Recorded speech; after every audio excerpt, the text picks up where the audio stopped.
नमस्कार. आज दिनांक 15 जून 2026 अहिल्यानगरचे पोलीस अधीक्षक माननीय मुका साहेब यांना भेटण्यासाठी मी आलो. कारण अतिशय गमतीदार आहे.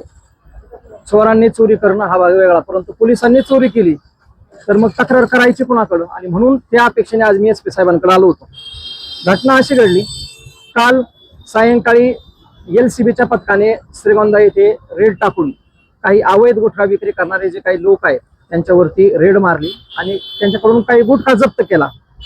जप्त केलेला जो गुटखा आहे त्या गुटख्यावरती 463/25 CR हा नंबर लिहिला होता.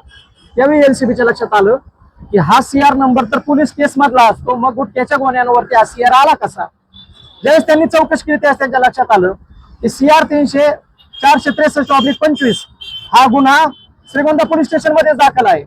आणि हा गुन्हा दाखल केला कोणी तर बेलवंडी पोलीस स्टेशननी 15 मेला श्रीगोंद्यामध्ये याच गुटखा विक्री करणाऱ्या लोकांवरती जे काही दळवी नावाचे व्यक्ती आहेत त्यांच्यावरती रेड टाकली आणि जवळपास 4,63,000 रुपयांचा गुटखा त्यांनी जप्त केला.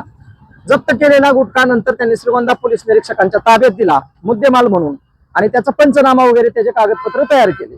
हा जो 463/2025 मधला जो काही मुद्देमाल आहे 26 मधला, तो मुद्देमाल परत या श्रीगोंदा पोलिसांनी परत विकला कोणाला?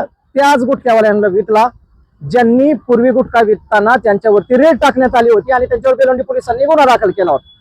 खरं तर पोलीस अधीक्षकांनी पाठीमागं काही क्रॉस तक्रारी केल्या, ज्याच्यामध्ये श्रीगोंदा पोलीस स्टेशनचे पोलीस निरीक्षक किरण शिंदे हे गुटखा विक्रेत्यांवरती कारवाई करत नाहीत. हे SPच्या लक्षात आल्यावर त्यांनी बेलवंडी पोलिसांना श्रीगोंद्याच्या हद्दीमध्ये गुटख्याची रेड टाकायला लावली. रेड टाकल्याच्या नंतर एक गोष्ट लक्षात आली की गुटखा विक्री चालू आहे. गुटखा सापडला. या गुटखा जो काही 4,63,000चा गुटखा आहे तो जप्त केला. जप्त केलेला गुटखा श्रीगोंदा पोलिसांनी पंचनामा करून मुद्देमाल म्हणून त्यांच्या कस्टडीमध्ये ठेवला श्रीगोंदा पोलीस स्टेशनच्या. काल ज्यावेळेस रेड झाली, LCBने रेड केली, श्रीगोंदा पोलिसांनी रेड केलेली नाही. हे लक्षात घ्या, LCBने म्हणजे माननीय पोलीस अधीक्षक अहिल्यानगर यांच्या आदेशाने रेड झाली. ही रेड झाल्यावरती याच्यामध्ये गुटखा सापडला, परंतु गुटखा कोणता सापडला? तो सापडला 463/2026 मधल्या जप्त केलेल्या गुन्ह्यामधला. म्हणजे पहिल्या गुन्ह्यामध्ये जो काही गुटखा जप्त झाला तो परत दुसऱ्या गुन्ह्यामध्ये सापडला. याचा अर्थ श्रीगोंदा पोलिसांनी मुद्देमाल म्हणून पहिल्या गुन्ह्यामध्ये जप्त केलेला जो गुटखा आहे तो परत गुटखा विक्रेत्यांना दिला नाही तर तो विकला.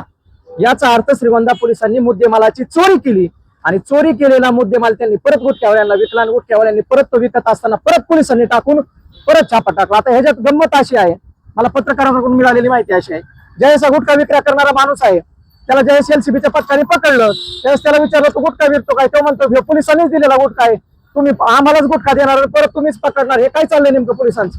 अशा पद्धतीचं काहीतरी गमतीशीर संभाषण याच्यामध्ये झालं अशी माहिती मला काही पत्रकारांकडून आणि पोलिसांकडून मिळाली.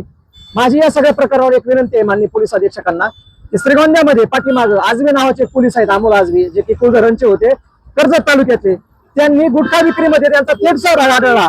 त्यावेळी आम्ही आझाद मैदानावरती आंदोलन केलं होतं आणि त्यांच्यावर कारवाई झाली बदलीची.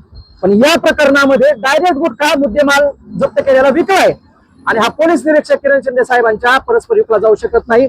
आता किरण शिंदे साहेब मला पोलीस स्टेशनच्या SP ऑफिसच्या गेटवर आता भेटले आणि त्यांनी सांगितलं की मी 2 वाजून काहीतरी 34 मिनिटांनी वगैरे मी 4 सोडला आणि माझ्या नंतर ती गाडी सोडली. खरं तर पोलीस निरीक्षकांच्या परस्पर हा उद्योग होऊ शकत नाही. त्यामुळे पोलीस निरीक्षक जर याच्यामध्ये दोषी असतील तर त्यांची चौकशी झाली पाहिजे, त्यांच्यावर कारवाई झाली पाहिजे आणि ते आणि त्यांच्या कर्मचाऱ्यांवर मुद्देमाल चोरीचा गुटखा चोरीचा गुन्हा दाखल झाला पाहिजे. यासाठी मी आज SP सरांना भेटून पत्र दिलेलं आहे. आणि एवढंच नाही, जर त्यांनी या विषयाची दखल नाही घेतली, मला अपेक्षा आहे पोलीस अधीक्षक मुका साहेब याची निश्चितपणाने दखल घेतील, चांगले अधिकारी आहेत, पण जर त्यांनी दखल नाही घेतली तर मग मात्र नाईलाजाने महाराष्ट्र राज्य पोलीस महासंचालक मुंबई यांच्या कार्यालयामध्ये मी उद्या जाणार आहे, हे पत्र त्यांना देणार आहे. आणि जर SP साहेबांनी कारवाई नाही केली तर मग मात्र 26 जून रोजी महाराष्ट्राच्या आझाद मैदानावरती जिथं आंदोलन होतात त्या ठिकाणी पोलीस निरीक्षक यांच्यावर कारवाई करण्यासाठी, ज्या कर्मचाऱ्यांनी हा गुटखा चोरून विकला त्या कर्मचाऱ्यावर कारवाई करण्यासाठी, त्यांना बडतर्फ करण्यासाठी आणि त्यांच्यावर गुन्हे दाखल करण्यासाठी. खरं तर ही चोरी आहे आणि अशाच पद्धतीची चोरी यापूर्वी मुद्देमालाची चोरी पोलीस अधीक्षक कार्यालयातून झाली होती. करोडो रुपयांचं ड्रग्स कोकेन काहीतरी इथून विक्री चोरीला गेलेला आहे आणि त्याच्यामध्ये पोलिसांवर गुन्हा दाखल आहे. अशाच पद्धतीचा गुन्हा हा पोलीस निरीक्षक किरण शिंदे साहेबांवर आणि त्यांच्या चोरी करणाऱ्या पोलिसांवर दाखल झाला पाहिजे. अशा पद्धतीची माझी मागणी आहे. जर पोलिसच चोऱ्या करणार असतील तर मग जनतेने न्याय कुणाकडे मागायचा? गुटखा विकणाऱ्या लोकांवर तर कारवाई झालीच पाहिजे, पण मुद्देमाल म्हणून चोरीचा गुटखा परत चोरून परत चोरालाच विकणाऱ्या लोकांवरती सुद्धा कारवाई झाली पाहिजे.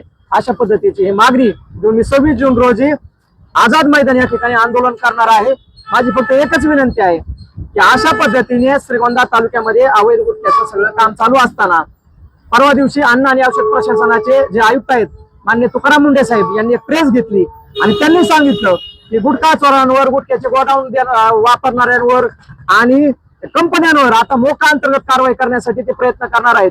माझी तुकाराम मुंडे साहेबांनाही विनंती आहे, त्यांनाही भेटून मी पत्र देणार आहे की इथं पोलिसच गुटखा विकायला लागलेत. गुटखा विकणारे लोक त्यांच्यावर तर कारवाई झाली पाहिजे, करा, पण पोलीस त्यांच्या सोबत सहभागी आहेत, धंद्यामध्ये पार्टनर आहेत आणि पोलिसांनी जप्त केलेला मुद्देमाल परत पोलीस त्यांना विकतायत. त्यामुळं हे पहिलं उदाहरण असेल ज्याच्यामध्ये तुकाराम मुंडे साहेबांना माझी हात जोडून विनंती राहील की आपण गुटखा विक्रेत्यांवर कारवाई करा, पण याचबरोबर ज्या पोलिसांनी अशा पद्धतीने गुटखा चोरून विकलाय त्या पोलीस निरीक्षक किरण शिंदेवर आणि त्यांच्या कर्मचाऱ्यांवर देखील आपण कारवाई करा आणि जमत असेल तर आपण मोका अंतर्गत पहिली कारवाई करा आणि महाराष्ट्राला आदर्श घालून द्या की चोरी करणाऱ्या, गुटखा चोरणाऱ्या पोलिसांवर सुद्धा आम्ही मोका अंतर्गत कारवाई करू शकतो. ही देखील विनंती माझी तुकाराम मुंडे साहेबांना राहील. धन्यवाद. चला.